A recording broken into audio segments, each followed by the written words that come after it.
Ever since we launched Verkada Access Control, if you are looking for two-factor authentication using your card and a PIN code, you had to go on the route of deploying a third-party reader, which obviously it's not ideal because you don't get the 10-year warranty and the full support, and you also have to work via the Wiegand interface. But that is no longer the case because, as I have it just here with me, we now have the new AD64 reader. It's our first Pinpad reader, and it's obviously slightly bigger than the AD34, but it does give you the same functionalities, as in you'll be able to use things such as cards and fobs, but also your mobile device. You can do Bluetooth unlock, you can wave at it to express your intent so you don't randomly open doors as you pass them, and even more importantly, you can now make the card as part of your Apple or Android wallets.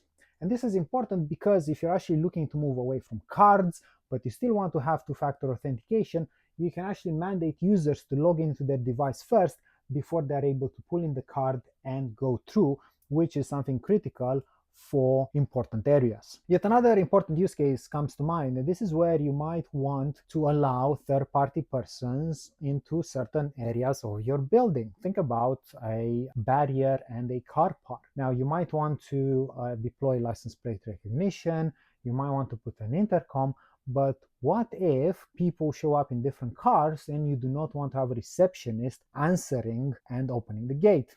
Well, this is where you can actually give them a PIN code and then they are able to open up the gate. As you see here, I have a LED that's simulating a normally closed circuit such as a maglock, and when I input my code,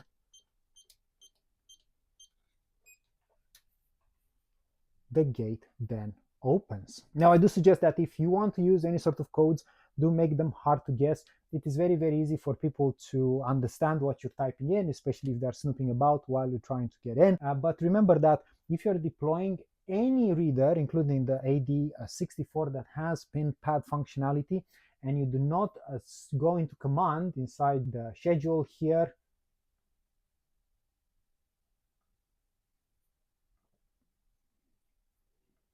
and make it card plus code, it defaults to card or code.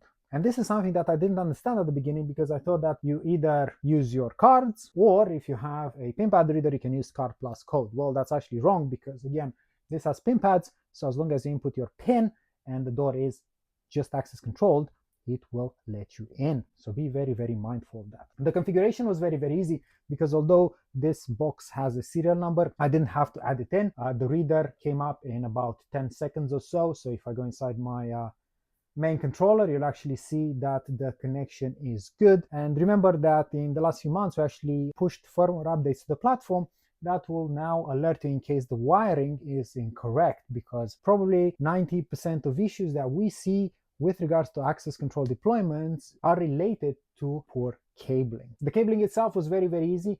You just have to use 4 wires and use our documentation to just match the colors with the right terminals. You also have the grounding cable, which I do recommend you install properly, because if not, you might have issues with reading. For me, this is just a test environment, so I can work around that. And that's really about it. The reader comes online, registers with the platform, updates itself automatically as any other Verkada device, and it will start operating. With this occasion, I also configured one of these fobs, because another customer requirement that we keep hearing is about us producing an encrypted fob.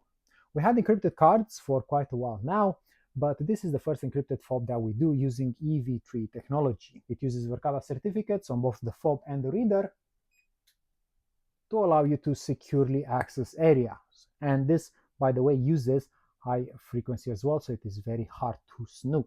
And the provisioning of it is actually very easy, because in my case, all I had to do was go inside my user profile, add the new card, select that particular door, so that's the new reader test, and once I click scan, I have 30 seconds to tap in the card or the fob, and you'll see here the number comes up. In summary, if you're looking for a solution that allows you to do two-factor authentication in the more secure areas, or you have areas in which you want to allow people to get in only by using a PIN pad, that might be somebody like a third-party person that you don't want to give a card or ask to download the Verkada Pass app, the AD64 is the right choice. It comes with a 10-year warranty, 24/7 support and automatic firmware updates, and it also uses the OSDP secure channel, so you can rest assured that you have encryption end-to-end from the fob all the way to the cloud.